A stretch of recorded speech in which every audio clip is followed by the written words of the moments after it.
Ayun, good morning guys. So, pupuntahan natin ngayon si Kuya Chris. Tito Chris pala. Pupuntahan natin si Tito Chris sa Eastwood. Tapos pupunta tayo dun sa bike shop na alam niya. Kasi nagtanong ako sa kanya kung saan pwedeng magpatono ng bike. And first time ko rin magpapatono ng bike. And later siguro discuss natin bakit importante bang magpatono ng bike. Kasi nagpa-plan kami na mag-ride ng medyo malayo. So ang advice niya talaga sa akin ni Tito Chris, ipatono yung bike. Guys, if you like this video, alam na ang gagawin. Like and subscribe. Ayun guys, Titos, wala pa si Chris. Nandito na ako ngayon sa may Eastwood. Ayan, harap lang ng missing link. Wala pa siya eh. So akala ko late ako. Mas matindi pala si Tito Chris. Hintayin natin siya.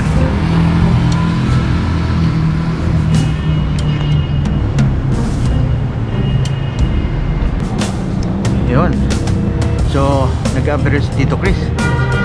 May emergency pala siya. So hindi na siya makakasama sa atin. Siguro ituloy na lang natin kasi nandito na rin tayo. So tayo nyo guys. So hindi nga natuloy si Tito Chris. Meron siyang emergency. So try natin pumunta doon. Actually first time ko pumunta.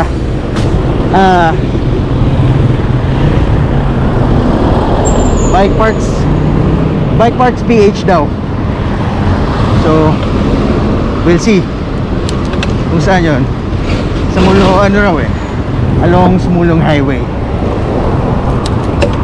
Tingnan natin. Sayang yung gising eh. So puntahan na rin natin. Oh nice. Ganda pala rito. Oh, see, nice.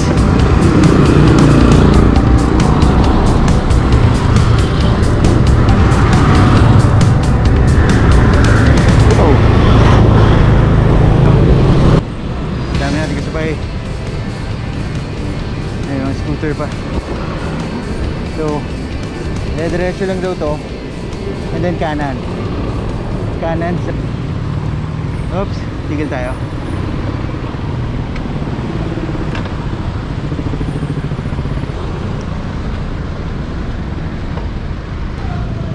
Ate, arm sleeve yan?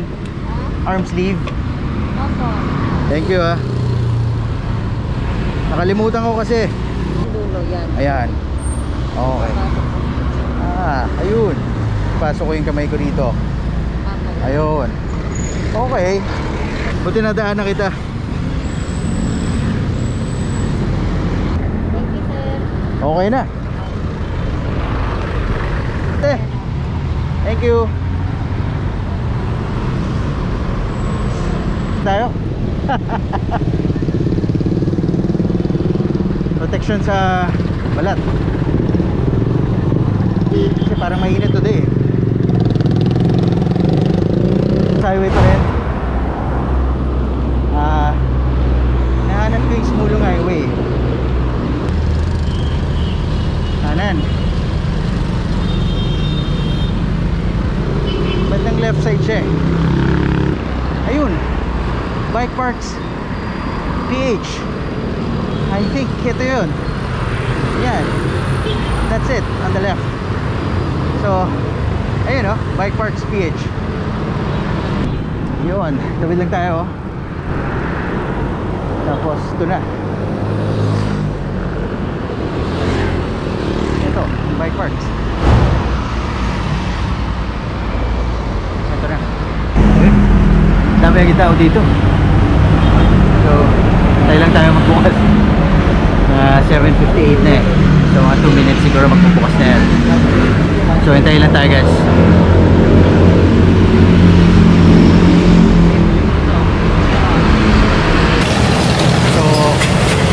Start lang itono yung bike. So ano ba inuuna dyan pre? Indexing lang sir kung ano, Normally, ang pinaka-inuuna natin dyan is yung high limit screw. Yung screw. Yung high limit screw dito, Oo. yung may indicate na age. Ah, Yung high ito. limit- Opo, yung may naka-indicate na age. Oo. Ang purpose niyan, pag pinagay natin sa pinamabigat na gear, Oo. ang purpose niyan, hindi siya dapat bumaba dito sa may gitna ng frame at saka ng ng bag. Okay. Dapat hindi siya bumaba ng gusto doon. Pag hindi nakaset yung age limit screw, bababa siya dito. Delikado. So, tinitignan mo kung nasa tamang ano siya. So, yung Nasa sa inyo, tamang posisyon. Nakaset naman yung sa inyo. Dito niya, hindi siya nalalaglag. Oo. Pagkapos nun, sir, yung ano naman, yung indexing naman. Yung indexing. Dito sa barrel, adjuster. Yung dito. Yan. Pag medyo delay yung angat, weighted lang natin pataas. Pag medyo delay yung baba, weighted pa baba. Okay. Dito naman. Anong tawag? Indexing. Indexing.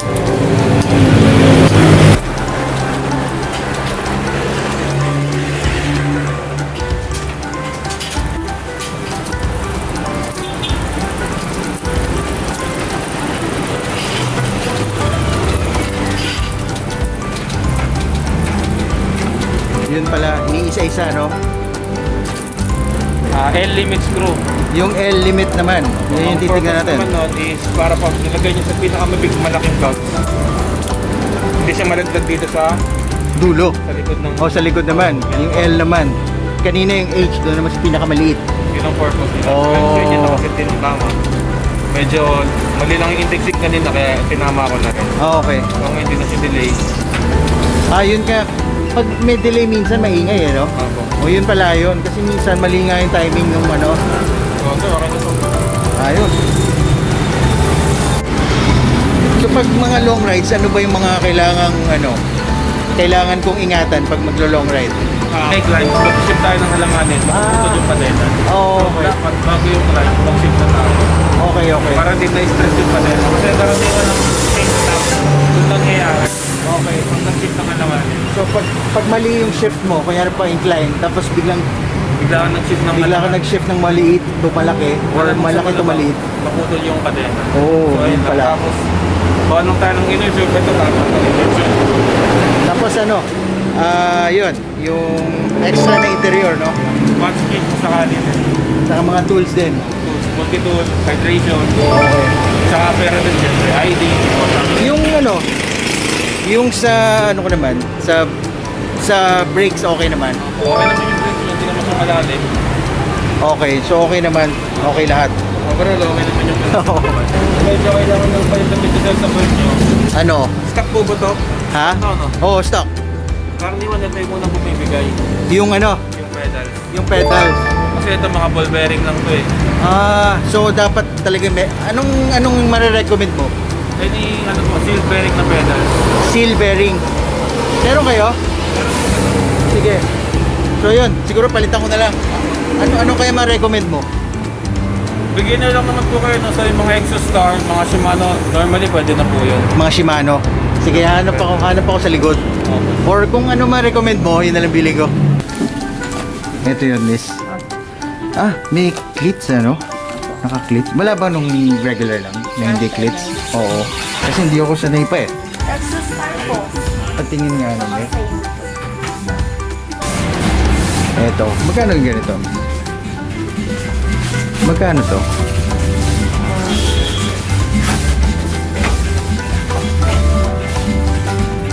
Ano to? May option na rin na pwedeng lagyan na i-clips yung yung part na to? Pwede rin. Pwede please, pwede please. Oo.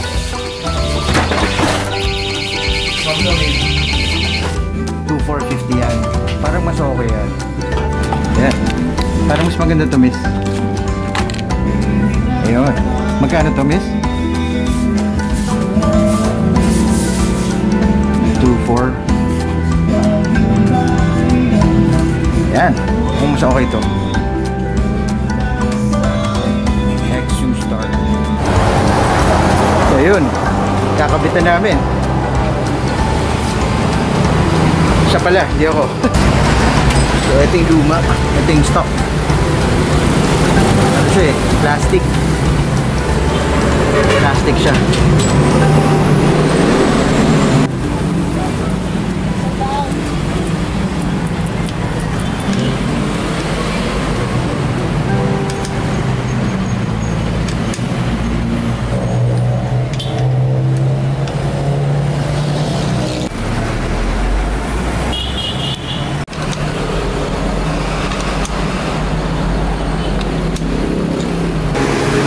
ano dyan, Daniel, yung ano, importante?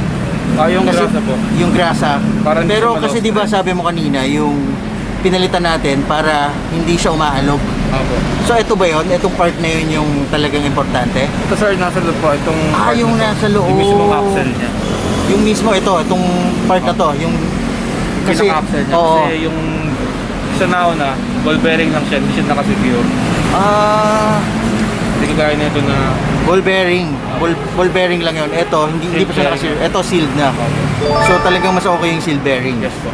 Okay. Tsaka mas smooth yung ikot niya kumpara sa ano. Ito, medyo malagkit pa siya kasi puno pa siya ng grasa sa loob. Oo. So later on, mas dudulas pa yan. Opo. Ayos.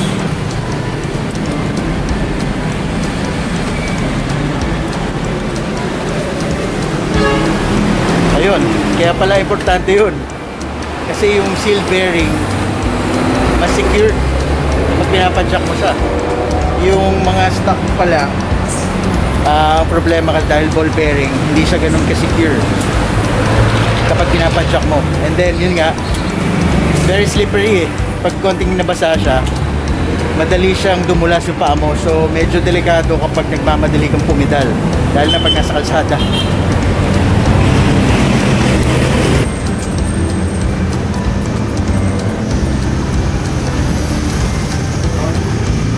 Kung saan papansin niya, yung pedals nyo, Oo. pinamitan ko ng torque wrench. Torque wrench. Kasi karaniwan ng bike mechanic, Oo. pag nasikipan nila daw, okay na. So sobrang luwag naman. Oo. Yung iba naman, hanggat may sinisikip pa nila. Oo. Sobrang sikip naman. Sobrang sikip naman. Pag sobrang sikip kasi minsan, yung thread lumalagpas na lost thread. Lost thread ang problema kapag masyado namang nasikipan. So, anong gamit ng torque wrench? Ito po, yung tamang torque lang, 10 Newton meter.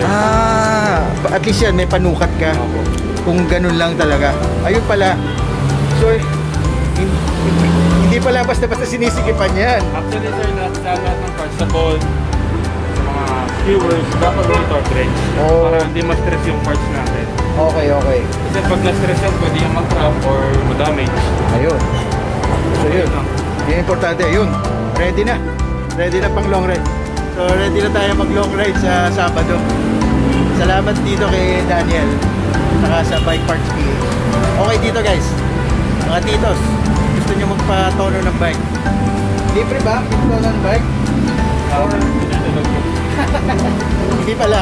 Pero malabayan dyan. So, pero hindi ganun kamahalan. So, punta kayo dito, okay dito. Dito na sa may Sumulong Highway. Pick up natin So, bago kayo mag long ride guys, make sure na tono yung bike. Kasi delikado kapag hindi. So yun yung mga ginawa nila. Chinek nila yung preno. Tapos yung shifters, chinek niya lahat. Kung lahat gumagana. Tapos sinadjust niya kanina na palitan din yung pedal. So importante pala talaga yung pedal. So guys, hindi lang siya pampapogi. Talaga palang meron siyang function. So ang function niya talaga is hindi siya bumigay during the long ride. So napaka-importante pala talaga ng pedal. So yun yung sinadjust sa akin ni Daniel, na palitan yung pedal ko kasi stock pa yun eh. So the main thing, yung ball bearing nga dito, ball bearing pa yung luma. So sinadjust niya na palitan ng pedal with seal bearing kasi mas stable yon during long rides. Tsaka syempre yung trauma niya during the ride kasi paulit-ulit eh. So yun guys. So yun guys, thank you. Uwi na ako. Shout out pala kay shout out kay Chris. Shout out sa iyo Chris. Next time gising ka na. Hindi, emergency ka eh. So next time Chris, sama mo ako rito. Okay guys,